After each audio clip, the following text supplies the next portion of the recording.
You're listening to the GeekCast Radio Network of podcasts. Cliff Jumper, commence countdown.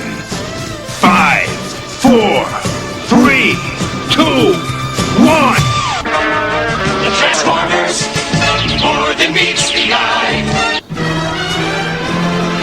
The Transformers, more than meets the eye.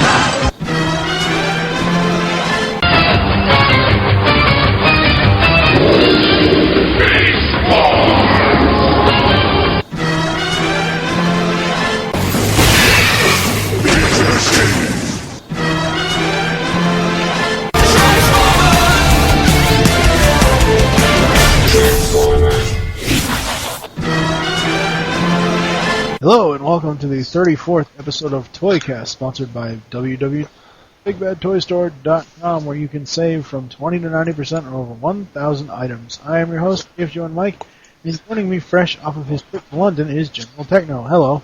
Hello there. How are you? I'm good. Yourself? Yeah, pretty good, I guess. You are now a world traveler, sir. Well, I was already a world traveler. I've been to Europe already, so... Wait, you just told me off air you've never been to London. This is the first time you went. Yes, I've never been to London, no. But there's an entire continent aside from the UK, so... True. That's true. So how was the trip? It was good. Took in a lot of shows. Saw some outrageously priced toys over in the UK. Which makes me really, really pity those guys who are collectors over there. Or even the kids, mind you, because they get less selection because the UK doesn't get as much stuff, and then they pay higher prices, which means that they're less likely to get the higher priced stuff like the Leader Primes and such. Yeah, that would suck. Everything's more expensive there, so. Yeah, the other day, I had recorded with Brian Kilby of Radio Free Cybertron. He's a really cool guy. I recorded episode 33, which by the time this goes up, it would have been out. And just, wow. Just some of the stuff that Transformers puts out here or over there, either way, it's too expensive. Like here for us, in North America, stuff that you get from Japan and stuff is just costs way too much. But in the UK, stuff for them also costs way too much. That's gotta really suck. Yeah, it does. I imagine. So did you go to Big Ben?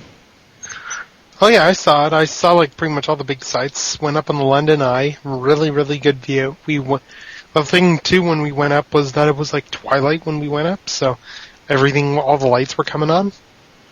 Oh, for a second there, I thought you were going to say that vampires were jumping out of the woodwork. No, but I mean, like, all the lights were coming on, the sun was going down, so really good view. Yeah. Although what did suck, though, was just the, or rather, sorry, not suck, but what was neat, too, is I went to, there's a film museum in London, and I saw all kinds of cool film props and sets there. A lot of neat stuff. And then, there's other museums as well, like their Science Museum is great. British Museum has all these artifacts, which are pretty cool. And then, yeah, as I said, I took in a whole ton of shows, like musicals and such. Some very good stuff there. Well,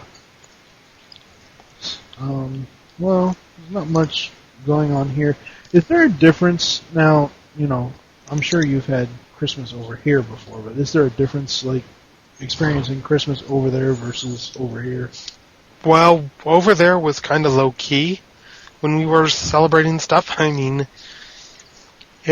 Christmas has kind of become low-key for us just because we generally spend it traveling somewhere. The last few years, anyway, we haven't been at home for Christmas, so I mean, it's a bit of a different experience in that sense. Okay. Right, why don't you go first? Alright, well, I've decided to review something that's not Transformers.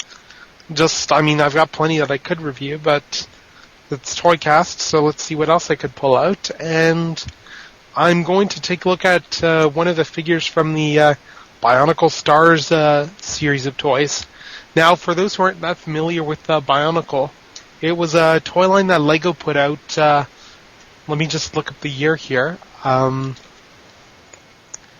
it was a toy line that came out a while back, like more of an action figure type thing than anything.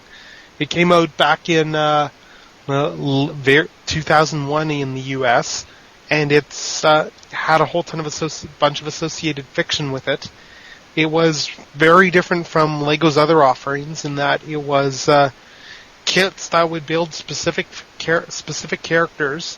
Originally, they used a lot of Lego Technic-ish pieces in them, and there were the hero. You'd build the heroes, and then you could build the different creatures that were the villains and such. And then they had all kinds of tie-in fiction.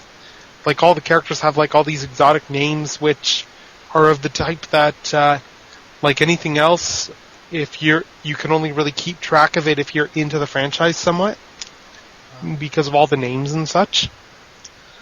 And, like, none of them are, I mean, at least with Transformers fans, a lot of the names are straightforward English words or puns and stuff like that, but Bionicle instead uses a whole ton of made-up stuff.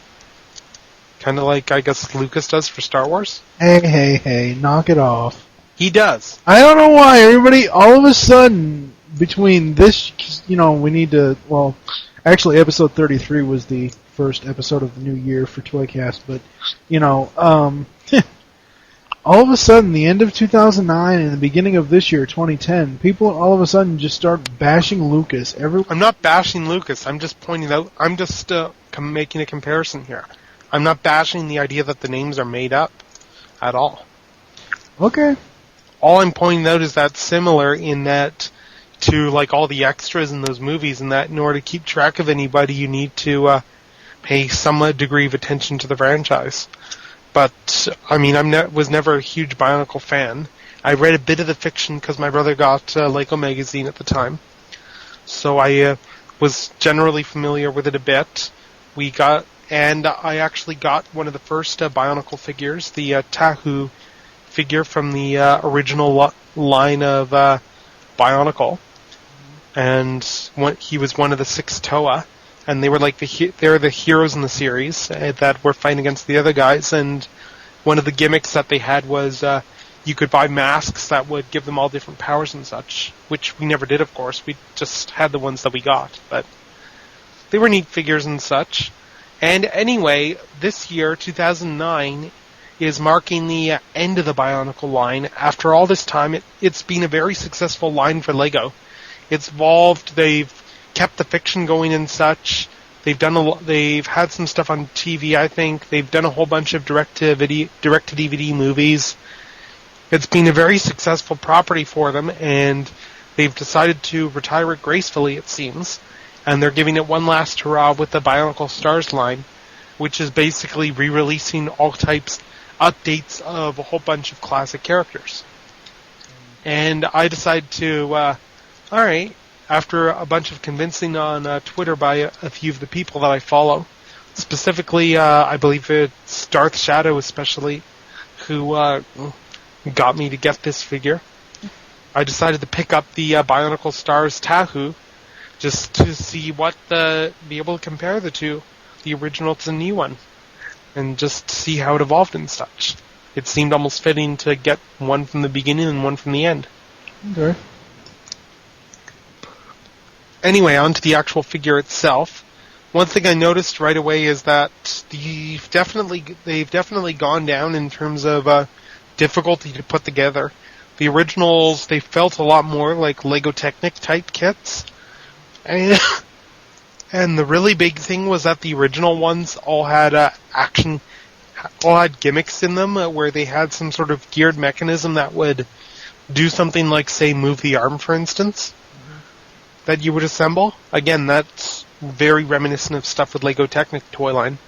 This one is none of that, but the Bionicle figures, one thing I'd heard that they're really good for, and I can definitely see why, is ball joints for kit bashers. And that is because these things are chock full of very good ball joints. Pretty much all the joints on this guy that are movable, they're all ball joints. They're all pretty tight, and he's got them in very good places. He doesn't have elbows or knees that move, But he's got his wrists are ball joints, his shoulders are ball joints, his legs are attached by ball joints, he's got his ankles are ball joints, and his head is on a ball joint. So really, despite the fact that he doesn't have elbows or knees, it doesn't really suffer for that because he can still do a lot of poses because of all that ball jointing. And he's got very big feet, so he can hold pretty much any pose you give him, which is very nice. It's a lot more of an action figure. It's a lot more of a build your own action figure type thing, I'd say. In that you get this, you're basically buying a kit with all the parts to build an action figure. Like, the complexity's definitely gone down on these, but that doesn't mean that the toy has really suffered for it. So, it still looks pretty cool. It's still definitely a Bionicle figure. And they've still got the mask gimmicks intact for this one. Tahu comes with 2 masks. He's based off of the original Tahu. A homage to that, because they actually did several different Tahu figures in the toy line, just as updates as the series progressed. Like, he was the character who was Toa of Fire. He was leader of the group. And what they've done is he's got a fire sword like the original had.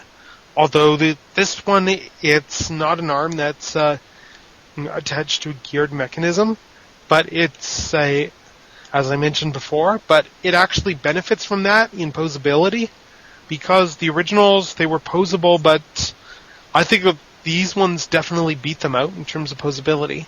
And the sword definitely looks a lot cooler. It's a 2-piece sword in that you attach the hilt to the bottom of the hand and the fire sword to the top of it. But it adds a lot because it looks like an actual sword with a hilt. Also, for accessories, he's got his mask, like the original had. He comes with a red mask, like the original, and he also comes with the gold mask as well. Now, I guess in the original series, the gold masks were collecting masks, and then the gold masks represented the amalgamation of all the different masks, because different masks granted different powers to the Toa. Okay. I think he looks best with the gold mask myself.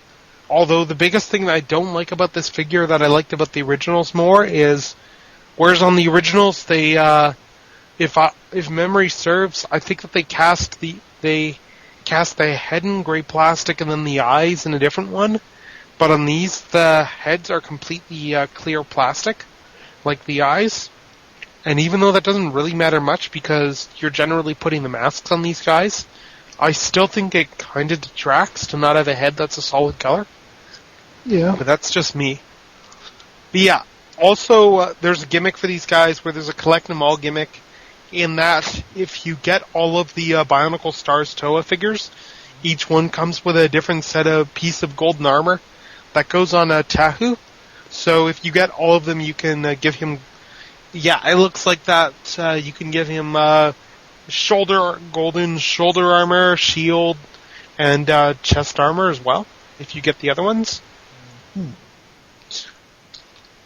I mean, I have no plans on getting them, but as someone who sat out most of the Bionicle toy, pretty much the whole Bionicle toy line, I have to say that this figure, I don't know how it measures up to Bionicle figures of the last few years, because obviously, looking at the differences between something from the beginning and end of the toy line, there's a lot of differences. So I don't know when it evolved and how and everything. But it's a very solid figure to mark the end of the line. Yeah. Really, I think I'm actually kind of surprised Lego's retiring it, because you'd think they'd want to keep milking it even more.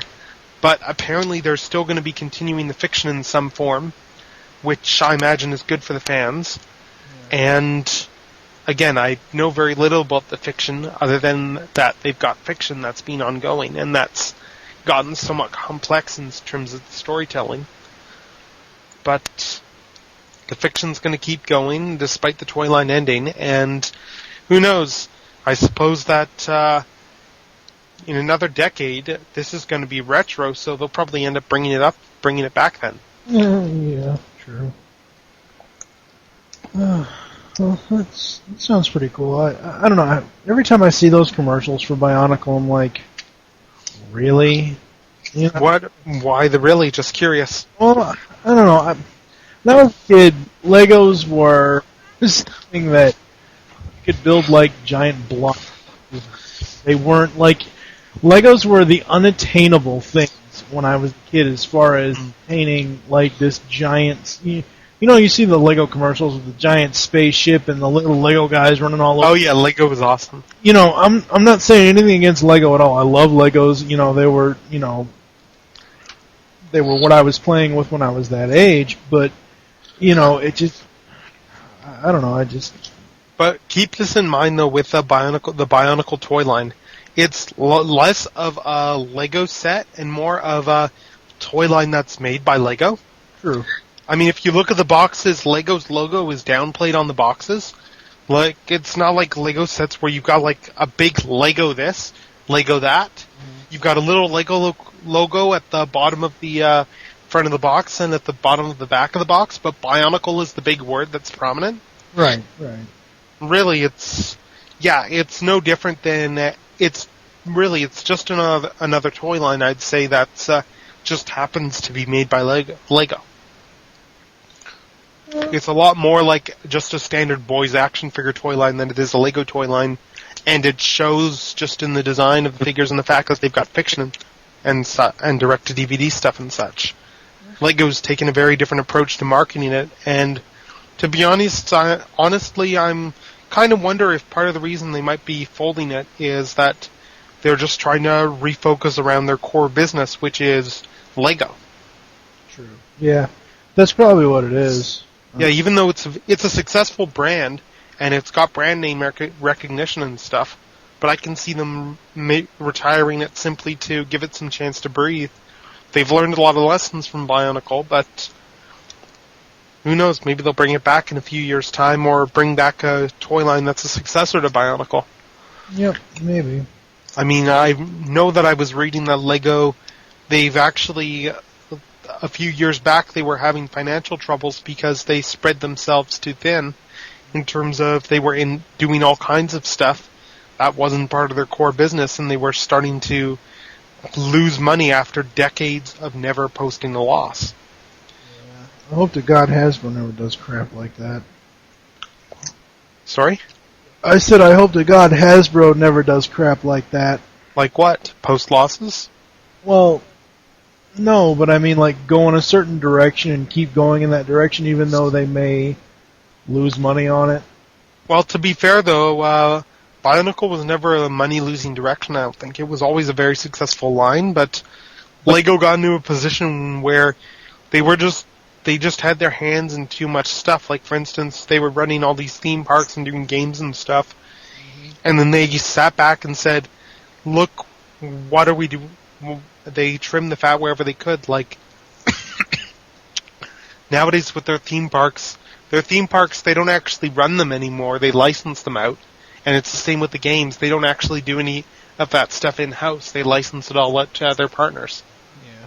So it saves them. Yeah, so it's pure money that they're seeing. Yeah, that's true. They don't bear any of the actual costs of of development. That's true. You have any other final thoughts on this figure?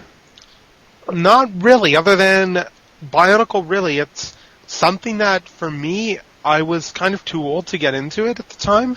Like, that was the tail end of when I was getting toys when this came out, Bionicle, but really, for a lot of people, for a lot of kids, though, I'm sure that Bionicle was a fairly influential part of the childhood, so it's kind of sad to see this line end. And hopefully when Lego eventually brings it back, they do it somewhat well. Because realistically, there's no question, I'm pretty sure it's going to come back in the future in some form. It's just a question of when and how.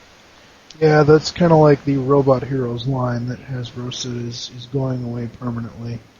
Robot Heroes is different because it's a subline of a brand. I think a better comparison would be something like, say, how stuff like Masters of the Universe has been retired from time to time. Yeah, that's true. Well, I'm going to be talking about Universe Cheetor. Ooh, Former, the Meth Kitty. yeah, the Meth Lab Kitty is more like it. I've been sitting here the entire time you've been talking about your Bionicle figure, trying to get this jackass into robot mode, and it's just not happening. Oh, I don't find him hard to get into robot mode. It's just that his robot mode is so horrendous. True, but I wanted to see so I could actually make an accurate, description. Even though I've seen pictures of the robot mode, I wanted to see on my own actual toy that I have. I wanted to see what it looks like. Get like his waist and stuff up, but I can't get the kitty head where it's supposed to be, so it shows. I don't know. I honestly never had a hard time transforming him myself, but I just don't like the way he looks in robot mode if you look at him any way but the front. Right. Oh no, I completely agree with that. His backpack is fucking ridiculous. It just is. So you wanted to talk about him? Yeah, well, he's one of the toys I haven't talked about, so I might as well talk. Okay. I'll just let you talk about it since you're the one who wants to talk about it, and then give my thoughts after. Well, I mean, you can give your thoughts along with mine. I just think they could have done something way different as far as the robot. I think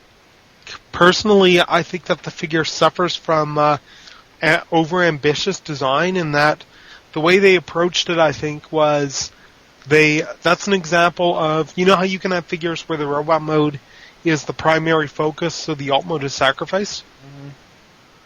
I can't think of any examples right now off the top of my head, but I'm sure there's been figures like that in the past.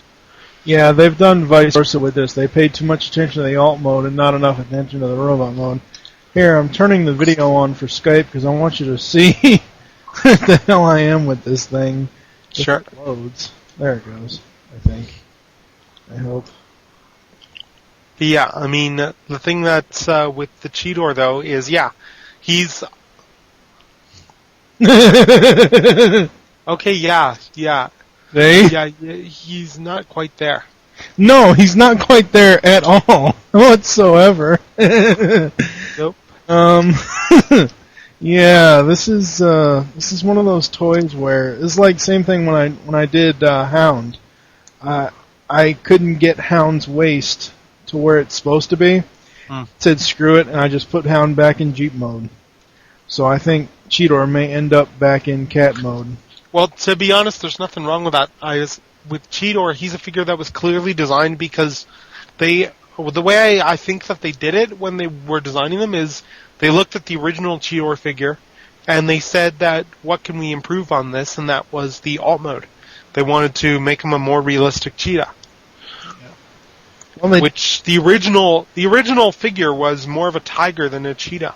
Like, I don't believe if Protoman here was here, he'd be able to fill us in more. But from what limited stuff I know, the mold originally was not intended to be designed as a cheetah. It was designed as another cat. It doesn't really work well as a cheetah. Does his waist thing flip up? Yeah, it does. This thing here? Yeah, it flips up. Well, it ain't flipping up. And it locks in, and it locks in when you fold the head down and stuff. Well, see, that's the thing. What the hell am I missing? Am I supposed to split? Oh, I think. Let me split things apart. I think. Am I supposed to split this piece apart? Which piece? No, that doesn't split apart. Fold the whole top of him down. Okay. Crap. Let me see. He's about as down as he can go. Yeah, I think that's about right. Can you turn him on the side? Yeah, I'll grab mine after the show and show you properly. But I don't know. I like the cat mode. The cat mode's cool. Mm-hmm. The robot. Yeah. Where I think it really started to go wrong, just going off of looking at it, was when they decided to get ambitious with the cat mode and do things like let's put a little tab at the back that opens and closes the mouth. Well, the other thing with that tab though is it also with it. Well, you can't do it now. Oh, that's the wrong tab. That was the tab for his head. The thing with that is where it opens and closes his mouth, it changes his eye color too. So another piece of design that they wasted money on to change the eye color from green to red. Were you aware why they did that? Isn't it something that happened in the cartoon? No, it has nothing to do with the cartoon. It has to do with the toy, because the original toy had, when it was released, there were some that had red eyes and there were some that had green eyes in cheetah mode. Okay. So they're homaging the original toy with that. Well, that's fine. They can do that all they want and whatever. I don't know. I just... This is not the Cheetor that I envisioned.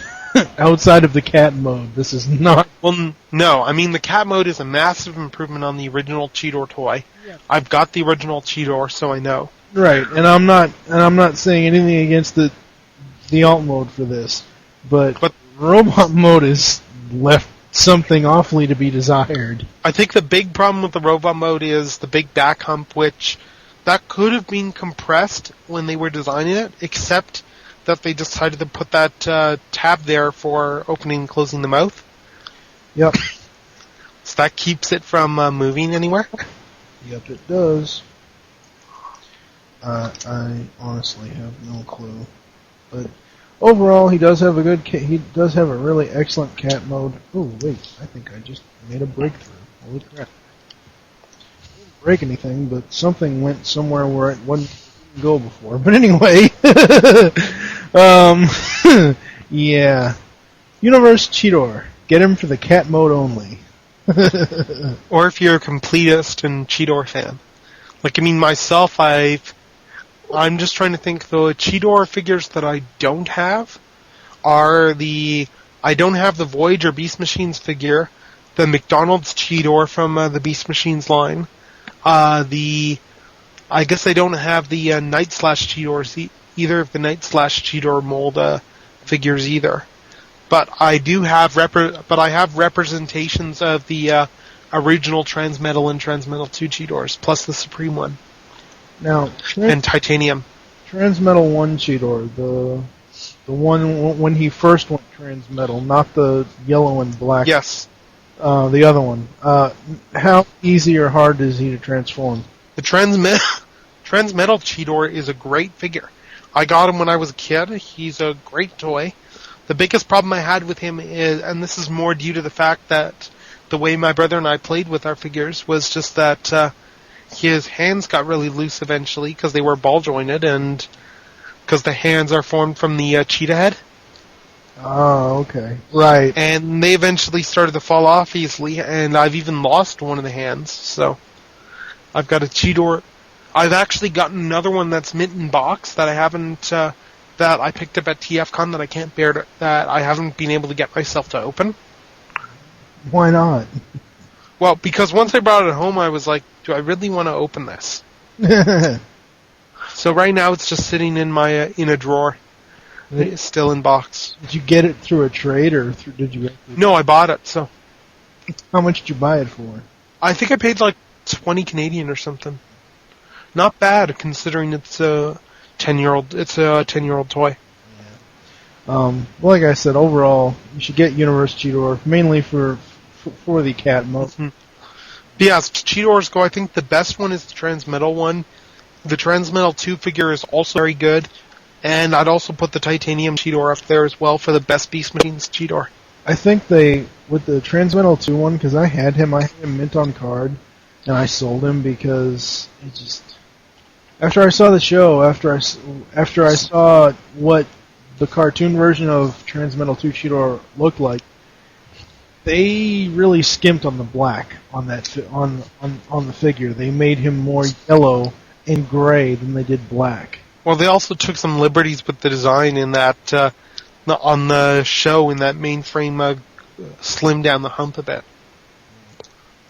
I don't know. It's just weird. But as far as the figure goes, though, it's got a very nice transformation, that figure. Okay.